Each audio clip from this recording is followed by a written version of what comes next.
Anong sasabihin mo sa mga inaanak mo? Sa mga inaanak ko dyan, pupunta lang ng bundok si Ninong ha. Mag-ingat kayo palagi. Paalam, hanggang sa muli.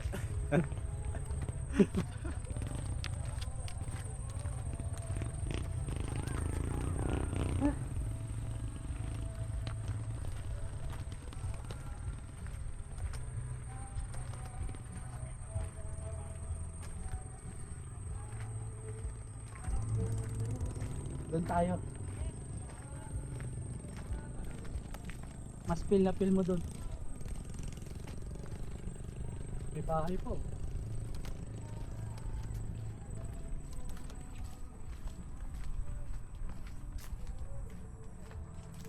Nakikita mo yan? Oh. Yun. Ay, hindi pa ba to? Yun ang view talaga. Kala ko ito na yun.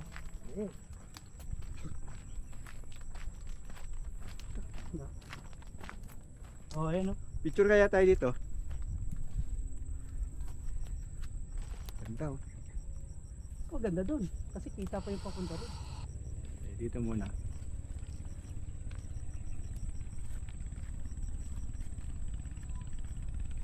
Remembrance.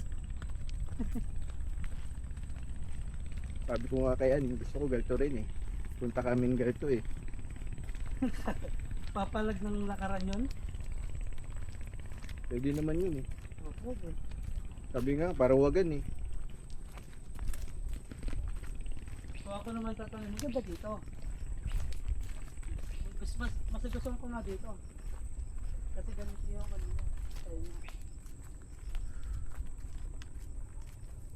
Nasaan ba yun? Ayun o. Parawagan. Ibig sabihin, mas mataas to. Ha? Ibig sabihin, mas mataas. ang parawagan. Ah, parang mas mataas kasi to. Ayun o. Ayun. Kikita ko dito.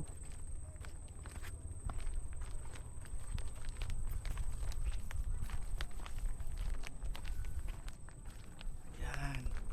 Ito talaga pre. Ito yung pinaka-final. Diyan kami nagano. Ah, Picture eh no. Nabura pa oh, potragis. Ito, magandang set. Ayan oh.